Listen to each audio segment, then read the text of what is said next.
Yes, archaeology! Get out of there, Dan!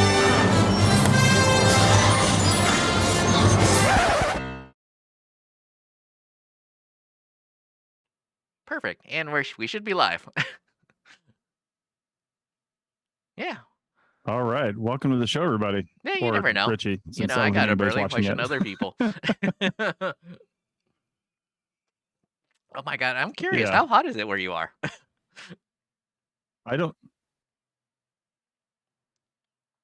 How hot? Sorry, I how was hot just is it where monitoring you my are? audio. What was that? You know, it's actually not too bad. For the last week and a half, it's been in the mid to upper, well, low to mid 90s.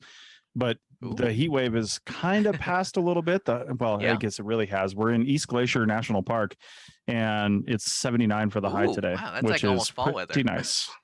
So, yeah.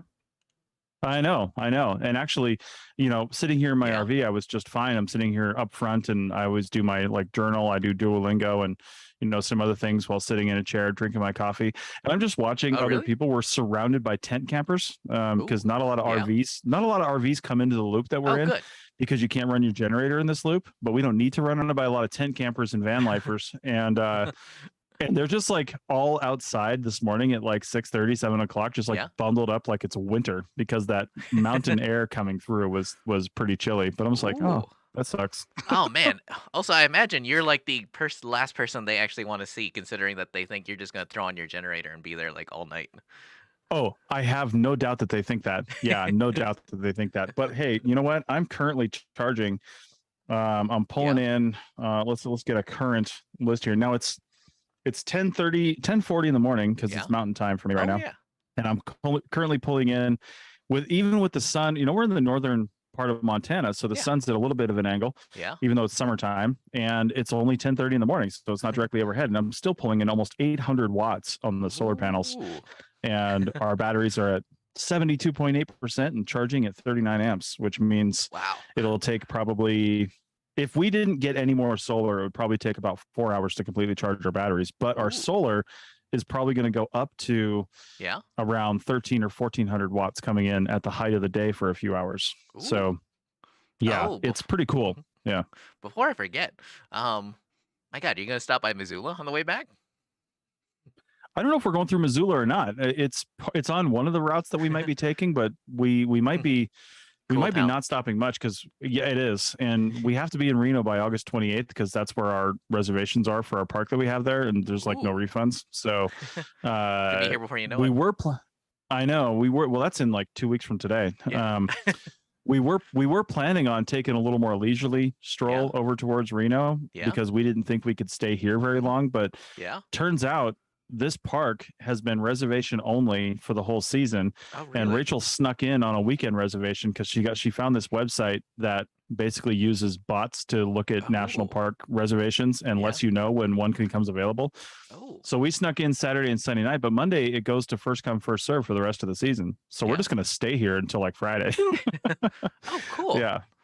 Yeah. And then that means we're going to have to haul ass because I think we're 18 hours from Reno driving, which in the RV probably means about 23, 24 hours.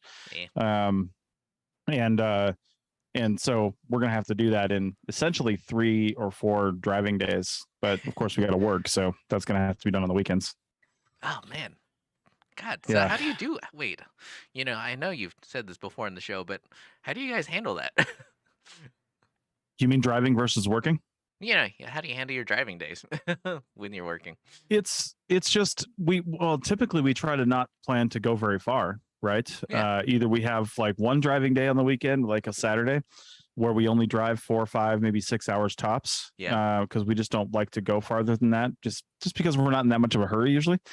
But sometimes we have a push, and sometimes we have to drive, you know, Saturday and Sunday, just because that's where we want to be and that's where we're going. And then sometimes too, we only drive on Sunday because a lot of our camp reservations, if we're staying at a park, are a lot of times Sunday to Sunday. So we'll have to drive on a Sunday. And then it gets frustrating too, because obviously I have things to do on Sundays. Like, you know, we record the Sierra Mark podcast every other Sunday morning. You and I try to live stream on Sundays. And sometimes you can't even get into a park until, usually it's like 12:31, 2 o'clock, but sometimes it's like 4 o'clock. It's like, what do Did we you ever do figure that out? for the rest of the day? Why Canadians do that? I think it was just that one park, to be honest with you. We Ah, didn't see that at the previous two places we were at. It was just that one that was a 4 p.m. check-in. And that is in over 2 years of RVing, and we've Yeah. stayed in a lot of parks. That is the latest I've ever seen it. The absolute latest I've ever seen it. And I Really? have no idea why they do it like that. Yeah. Wow. Turns out there was a lot of other little annoying things that park does as well. So I don't know if we'd stay there again. Oh, and welcome, But unnamed viewers who don't want to announce yourself on the chat. oh yeah. Yeah. Yeah. If you I don't think we told them to, but if you're listening to this, let us know where you're watching this from, and we'll say hi. Oh my God. So Oh, I was going to talk about my topic, but I was curious. What's the topic on CRM Arc? I mean, I already know it, but yeah, so it's kind of two things. This was, if you're familiar with the podcast, Bill White is one of our hosts, long time, been there since day one. And it was his turn for a topic today. And he wanted to talk about not just like cooking in the field in a hotel room, but like eating well in the field. And he wrote a blog post about that and got some interesting comments on Archaeo Field Tech's Facebook group regarding that.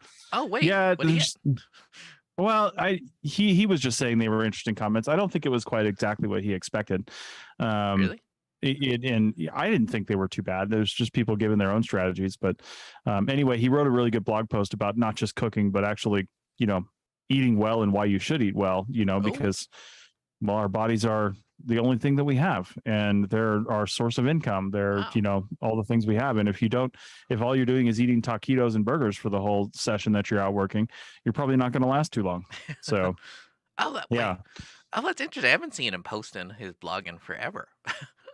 He hasn't in a while. Yeah. I think it's partly been a liability thing because, Oh, really? depending on what he posts about. Yeah. Well, he's a professor at a college. So, Oh, that's true. they look at everything you do, and, you can post, but you just got to kind of watch what you say, at least until you get tenure. That's, So, that's interesting. yeah. Considering the But number of anyway, professors who post like stupid things or say well, stupid things in conferences. I mean, they do it anyway. Doesn't mean they're not getting in trouble for it. So anyway, so we talked about the first two segments were all about, eating well and food strategies. And the second one, a lot about recipes and actual foods you can cook. And because in the past, we've discussed more like what kind of gear can you bring in your hotel room, but you can have all the fancy gear you want. If you don't know what you're going to make with it, it's useless. Of course. So, yeah. So we brought in, a lot of topics like that. And then I got an email 2 weeks ago, I think, from the RPA, and it was everybody who's an RPA got an email from the RPA, and it was about their new safety corner thing. And I clicked on it, and then right now they plan on expanding it, but right now its debut is basically a curated list of resources and links about like employee rights and safety stuff, and just like all kinds of different things. And it's not paywalled either, so anybody can go find it. Yeah. Oh, really? That's in fact, if cool. it is pretty cool.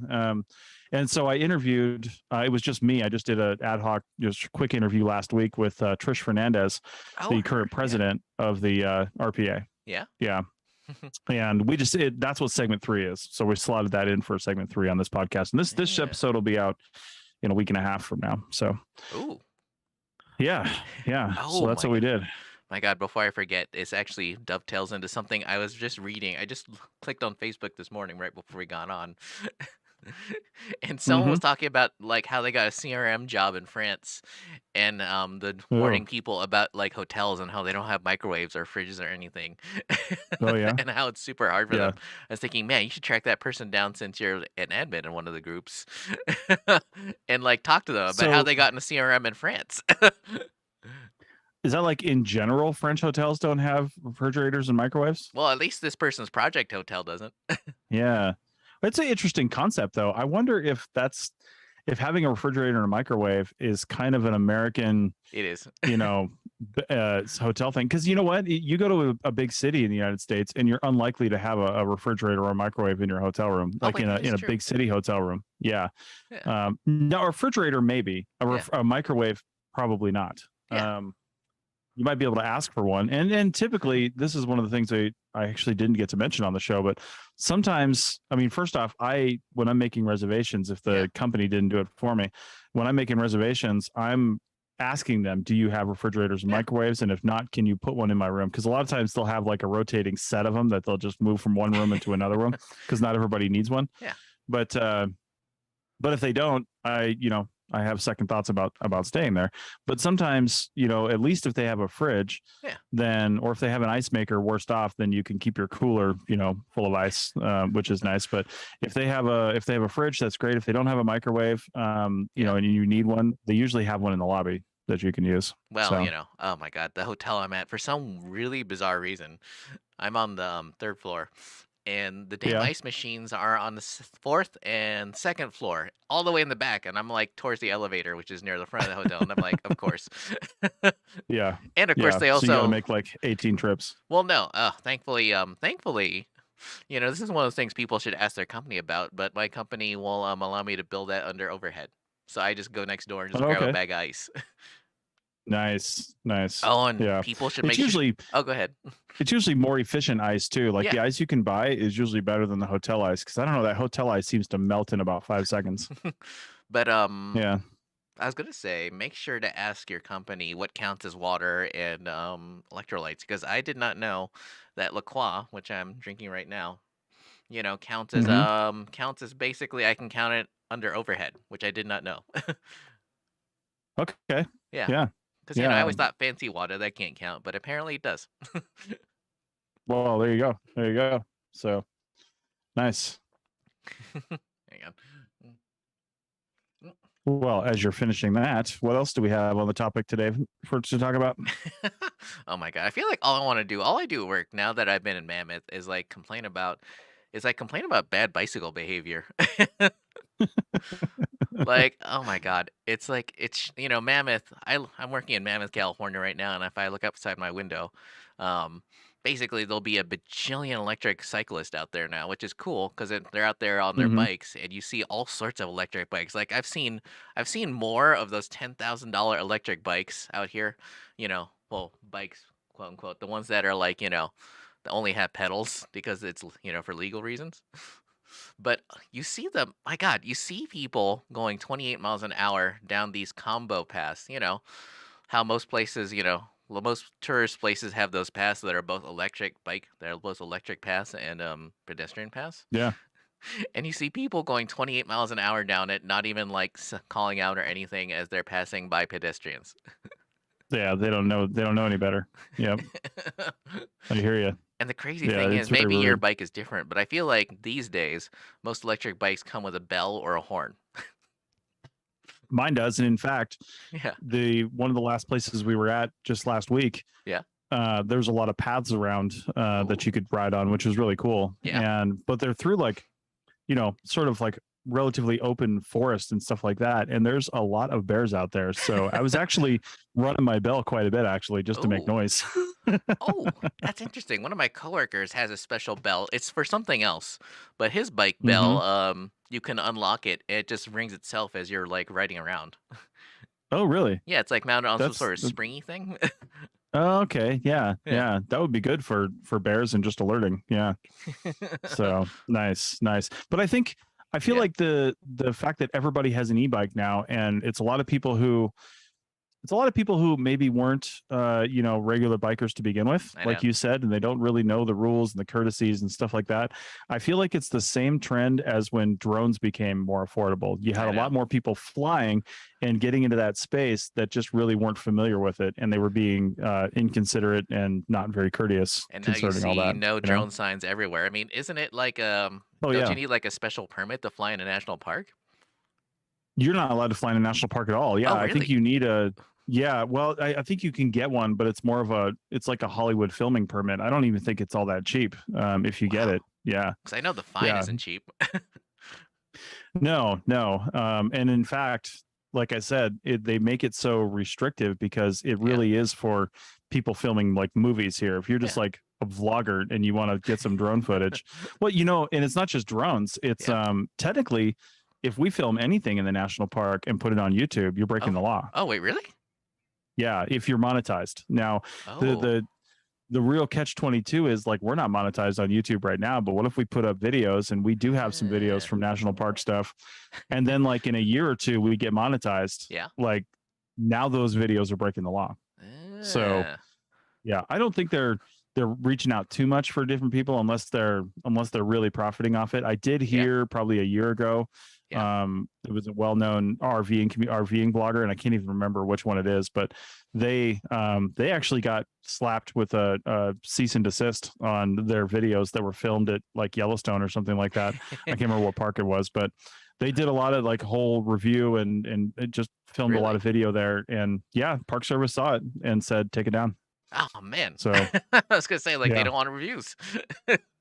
yeah, I guess not. I'm like, what's the harm, right? Yeah. And I think the harm is, I think the Oh, harm, to be honest, is other people like just inundating the parks with filming equipment and just coming out there and doing that. I think that's, wait, they're not I don't already? think they, well, yeah, I know. I don't think they mind I don't think they mind people like giving them good press. You know what I mean? Yeah.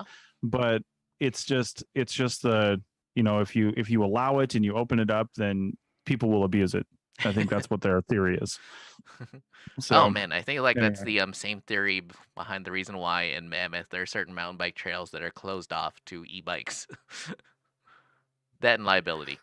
yeah, yeah, yeah, for sure, for sure. Well, in that, like with trail riding too, like we took our Yeah. e-bikes on this one trail that I was mentioning last week, but it said no motorized vehicles and stuff like Yeah. that. It didn't say no e-bikes, but it did say no motorized vehicles, which technically an e-bike could be considered a motorized vehicle. It's an electric motor. You don't have to use it, but I think the reason is they'll go so fast, even the ones that are Yeah. capped out at 20 miles an hour, they'll go so fast that people just probably don't realize that you're not supposed to go that fast on those trails. Like you could actually get into some trouble if you don't know how to handle your bike, Yeah. because e-bikes are heavy and they're Yeah. unwieldy if you're Oh, not used oh to my them. God. You know what I mean? Actually, me and a buddy were walking along and we stopped because we saw some electric biker like riding by, trying to ride by. Basically, he had his phone in his left Mm-hmm. hand and was trying to control the bike with his right hand and was trying not to fall off Oh my as he God. was riding by at like 20 miles an hour. And I'm like, dude, wasn't even wearing a helmet. So if he fell down while he was trying to text, That sounds about right. also, Yeah, sounds about right. since Mammoth So has, everyone there has so much money, like you see every kid there, now has an electric bike, like all of them. And it's mm-hmm. kind of, oh Yeah. my God. Oh yeah. I feel like that's a prescription for like a Yeah. lawsuit. Yeah, I don't doubt it. Probably electric scooters No, too, because I would imagine. electric bikes are faster, so that's what all the kids want. Oh, right, right. Yep. True story. Well, and yeah, in Mammoth especially, there's so Yeah. much mountain biking and stuff out there. You're not going to really take a scooter on a mountain bike path. Well, Yeah. There oh, I are know. scooters that Oh are yeah, made for you were that. telling me about that. Yeah, yeah. I found that one that was like $10,000, wherever stupid price tag it was. Oh my God. So So now yeah. we should move on to, oh my God, I really wish I'd clipped the article and sent it to you. But I think I saw it on some Mm, sort of Google search because sometimes, you open up like Google as your homepage and it like shows you stuff. Anyway, one of the articles yeah. was I clicked on it. It was about someone was mentioning that when they grew up, to Google something was like a new thing, and that's how everyone looks stuff up. And Mm-hmm. then now they found out, I think I don't know who was researching this, but I think 40% of people under like God, don't quote me on this, but 40% of people under a certain age or up to a certain age now find all their search results from TikTok. So if they want to learn how to like, they want to learn what's going on in the world, they go to TikTok. Mm-hmm. Yeah. Yeah. And how did that progression go? It started, I don't know what came first, Wikipedia or Oh, YouTube, but I feel like it's kind of yeah, started with Wikipedia as far as searching stuff goes, because YouTube yeah, started, I think, before that, but wasn't really seen as a place to yeah, go learn stuff. It was just videos. So I feel like it started with Wikipedia and people complaining about that because it is crowdsourced information and the crowd could be wrong. Somebody could easily go in and yeah, change a Wikipedia entry. I mean, it's documented, and usually people will figure it out, but not all the time. yeah. And then it became YouTube. Like YouTube's still kind of my go-to See, if I want to learn how to do something. Usually I'll just yeah, Google it and I'll see all the results. But 9 times out of 10, I'm just going to click on a YouTube channel and watch that video. But yeah, it's and now it's social media, which is crazy. And TikTok in particular. And TikTok is weird because why not, like, and maybe it's because TikTok has always been purely short video, but I'm like, Instagram and Facebook and YouTube for that matter all have short real type things like, now. one thing that everyone's noticed, including, like, I was listening to Marquez Brownlee the other week. He's like, whatever algorithm or secret sauce they're using in the background is so good that when you type something in, it actually brings back results you want, like more often than any other search or social media engine. Wow, that's good.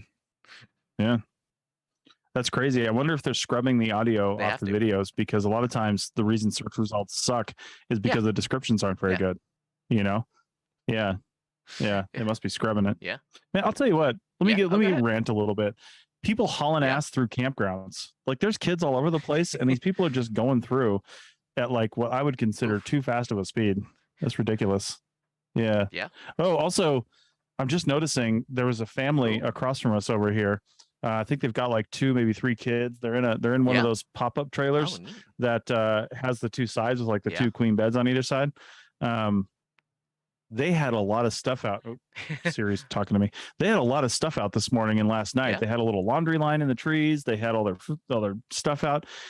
It seems like they've gone for the day, but they put everything back in their trailer and closed the trailer. It's all sucked down and like it's ready to transport, but it's still there and they're gone. That is commitment to security right there. I'll tell you what. Oh my God! Speaking of social media, I saw something on the online the other day that people should heed. Basically, someone was like a wildlife biologist, and no one took them seriously because they were lady, and this is when they were camping, and she was pointing out that they should like put everything in their car and lock it up, and they're like, "Why? We're not in bear country." And then she was explaining to them. And then the next morning, when they found out all their food was gone, they found out that when raccoons have opposable thumbs, they can totally open up your car door and grab all your food. Nice. Yeah, that's what she was saying. She's like, lock your door, because those raccoons, they can open up the door and grab and go inside. And they're like, bah. I'm pretty sure there's video of bears doing the same thing. Bears are pretty. Well, I mean, they also like they can also peel open your door like a can. Yeah, they'll just. I've always wondered how that works in RVs. Well,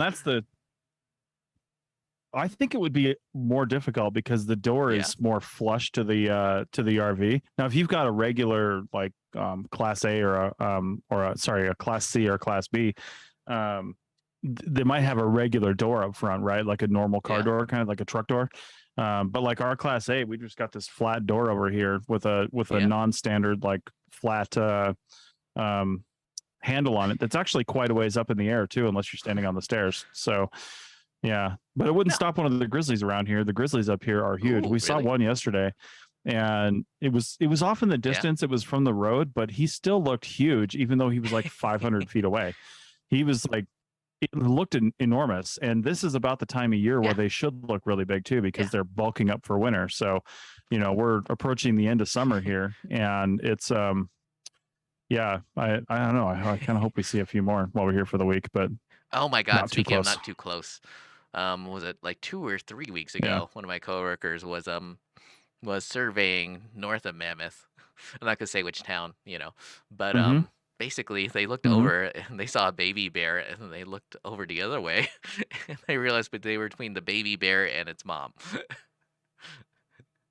It's not like a good place to be. Yeah, I don't know if they stopped. I don't know if they stopped like surveying it. They probably should have, but I don't think they did. Yeah, time to reconsider what you're doing at that point. So this is like peak, like animal season, isn't it? Like when you're out in the field. Yeah, it should be. Yeah, for most people, I would imagine it is. When people I'm always glad. I mean, obviously we had the one terrible story about someone dying, but thankfully that was not through animal contact this year. I'm always surprised that doesn't happen more often, actually. Yeah. I'm also surprised that more of us don't die through like heart attacks or something like that, considering all the terrible food we usually eat. Terrible food, drinking, all that kind of stuff, and then hard physical labor. Yeah, it is a little bit surprising, to be honest with you. Yeah, Yeah. it's crazy. I'm just looking at our live stream feed, and I don't know if anybody's listening and can Oh wait, report does on it? this, but it looks Hang frozen on, on let my me side. double That could check. Well, just be my Facebook, though. not according. I Yeah, mean, it might just be me. I'm looking at what my Let me website sends refresh. out, and it looks. I mean, so if it is, it's not on the my end. Yeah. Okay, nope, it looks good now. Yeah. I think it was just. And I think it was unlike just my before, screen. unlike when we were So in the collective, we have dropped exactly 0 frames. That is interesting. Are you gonna go hit nice, up the nice. collective when you're back in town? Yep. Oh yeah, yeah. I'll probably be working there most days. So yeah, it's just easier because it's still going to be, we're getting there in August, end of August, so all Yeah. of September, and I mean it's still Yeah. pretty hot in Reno during the day at that time, Oh, and is it it? is hard to keep the RV cool during the day. It is Ooh. really hard, even with the air conditioners running with full power. It is just it is difficult and not super comfortable during the day. Yeah. And if we've got a nice outside space with shade, then that makes it a little easier, especially in Reno. There's always breezes true. and stuff that kind of keep you cooler if you're in the shade. But I've got the collective, so I may as well use it. That's my co-working You know what's space for interesting? With anyone the not rise of familiar remote with what work, that has means. that affected? Do you think Yeah. that's affected remote working spaces? I think it's building. I think it's catching back up, and I'm only gauging that based on the number of new members I see come to the Reno Collective, because they did have a drop in membership over COVID. Yeah. Because people were obviously working from home, but there's a lot more companies that have embraced remote work, and there's a lot more people now that COVID is quote over.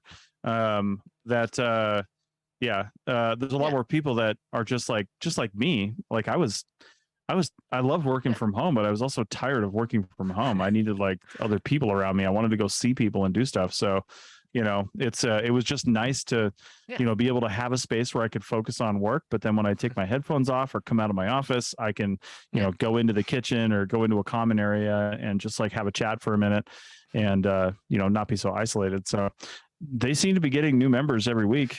And, it's Oh, I before think I it's forget, catching back up. So it's been so long since we talked, but I was like, a lot of these forums where they're talking about remote work and is it good or is it not? And like one thing that's constantly pointed out is that when you take out the commute, it's literally like getting a raise because you don't have to because you're not putting wear and tear in your car and you're not Right. spending like that's like time you're giving to, like if you have an average commute, like obviously my time driving back and forth is paid, but if you're not paid, that's literally like giving free time to the company and money. Yeah. Yeah, totally. Yeah, it's crazy. And I think companies are starting to recognize that fact too. What was it? Google famously like said to everybody, "Hey, you can work now if you want." And after like the first year of the pandemic, I think salaries were adjusted because people weren't living in Silicon Valley anymore that were working for Google. They were living in way cheaper places, but still making, Silicon Valley wages, and they pay what they do because they're a good company and they're a wealthy company and they can pay you well, but also because you live in a place where 1,100 square foot house is going to cost you $1.5 million, right? So, you live in an expensive area, but when more people are living in less expensive areas, I don't know if they adjusted salaries of existing employees, but definitely new people that, live in Sacramento or, somewhere else that are working for Google, they were making wages commensurate with where they're What's at. interesting I think to me is that I what would have I thought, heard. because I remember years ago you were like, one of the biggest expenses at any CRM company is like the office space, and if you got rid of that, you'd have a lot more money, and yet I haven't heard of a lot more companies going. Well, I mean, a lot of companies like the company I work for is almost fully remote, but they still keep their office, and I'm like, why are you keeping an office? Yeah, I think people like that common location to keep like company equipment and stuff like that, especially if you've got a larger operation. But I don't know. There's definitely better ways to do it these like, it's days, called but a it's a storage hard unit. habit to break. So yeah. Yeah, I hear you. So Oh, anyway. my God, it's been such a long All time since we right. talked. My God, this is probably like old news to people now, but God, you guys had to discipline a member. I mean, I'm not sure if you want to talk about that on air. Like Oh, it was just I'm a moderator Yeah. or an admin for the Archeo Field Checks group on Facebook, and we had, anytime I don't really act on Yeah. anything unless somebody else reports it. You know what I mean? Like if I see somebody saying some crazy stuff, I don't really go in there and do anything unless somebody actually reports the comment. And somebody reported like three separate things three separate people reported three separate same things said by like one guy. And so rather than kick him out of the group, though, I just suspended him for a few weeks. Then he comes back. And another choice that we can do is we can choose to, which I think one of the other admins just did. And I didn't look in to see why. I just saw that notification yesterday. Oh, same person or different person? I think it was a different person. Okay. But when their comments go to moderation, it just means everything they post doesn't actually post it until it's reviewed by an admin. And the admin says post it or don't post it. So, but there's a lot of controls you can put on those groups. And we don't like to do much because, say what you want to say. I feel like if you're going to be a douchebag and say a bunch of crappy things, then let the community crucify you rather than us, So, but it would be, I feel like it'd be instructive to mention what exactly this person was doing that got them like timed out. They were making very inappropriate and unprofessional comments regarding a situation. We'll just say that it's not a place where you can't complain. Certainly. It's not a place where you can't, talk about your, the things you don't like about the field and stuff like that. Yeah. But do it in a professional way. Yeah. It's kind of like when you're on a Zoom meeting, don't take the computer in the bathroom with you, sort of thing. It's like common sense. Right. Yeah, totally. Although we know plenty of people who've done that, Yeah, exactly. So, all right, well, let's go for another few minutes and then we're going to go on a hike. Ooh, so, anything fun? Yeah. I don't know. My wife's been planning it for the last hour and a half, so I don't know where we're going or what we're doing. But she said it might be a 10-mile hike. So, yeah, we're going to want to get on that sooner rather than later. 10 miles total or 10 miles out and back? I doubt it's a 20-mile hike, Richie. I'm sure it's 10 miles total. Yeah. I'm kind of curious. You guys are talking about it, talking about a tour you guys were going to take on the latest archaeology show. Oh, yeah. We're going to take a... Is that today? It's like, no, it's Tuesday. Yeah. This park is actually pretty famous for these red bus kind of open canvas top things that are 100-year-old vehicles that were actually just refurbished a few decades ago by Ford and some other donators. Some other partners, but they're still using them. Those were full. We couldn't get into one of those. But they're pretty cool. They're all over the road. They stop at different places and they give you information. We're actually going on one that I think we're going to like a little better. Which is in a private tour company, but it's, I guess sanctioned by Glacier National Park, but it's hosted by your guide is like a local Native American from the Blackfeet tribe. And they give you a lot of really cool, history, prehistoric history, and also other stuff of the area. It's like a 3-hour thing with stops. So yeah, it should be pretty fun. We're doing that Tuesday morning, I think. What's weird? It just as you were describing that, it occurred to me, shouldn't they don't places have apps that can do that? Like you walk around and your GPS enabled, and then when you hit someplace relevant or interesting, it'll be like, play this now or whatever. There's definitely companies set up out there that have that for things all over the world, and I'm sure they've got some stuff for Glacier, which would be pretty cool. The one advantage to this though is that there's the tour bus parking, because if you're going to some of the more popular areas, there's literally no place to stop. There's nowhere to park. Like we wanted to stop at we drove across the park yesterday, and right in the center of the park is a place called Logan Pass, and there's one of the visitor centers is up there. We wanted to go into that visitor center and check it out, but as we drove by, parking lot was closed. It was full. They weren't letting anybody else in. Yeah. And part of the reason is not only is it a visitor center and people are going there, but it's also a place where a lot of hikes take off from. So people just go there in the morning and park there, go do their 15-mile hike, and then they're parked there all day. So yeah, it's I know. And the crazy thing is too, they're taking up the parking lot space. They do have big parking lots, which is trying to accommodate that. But there's also shuttles that run all day long.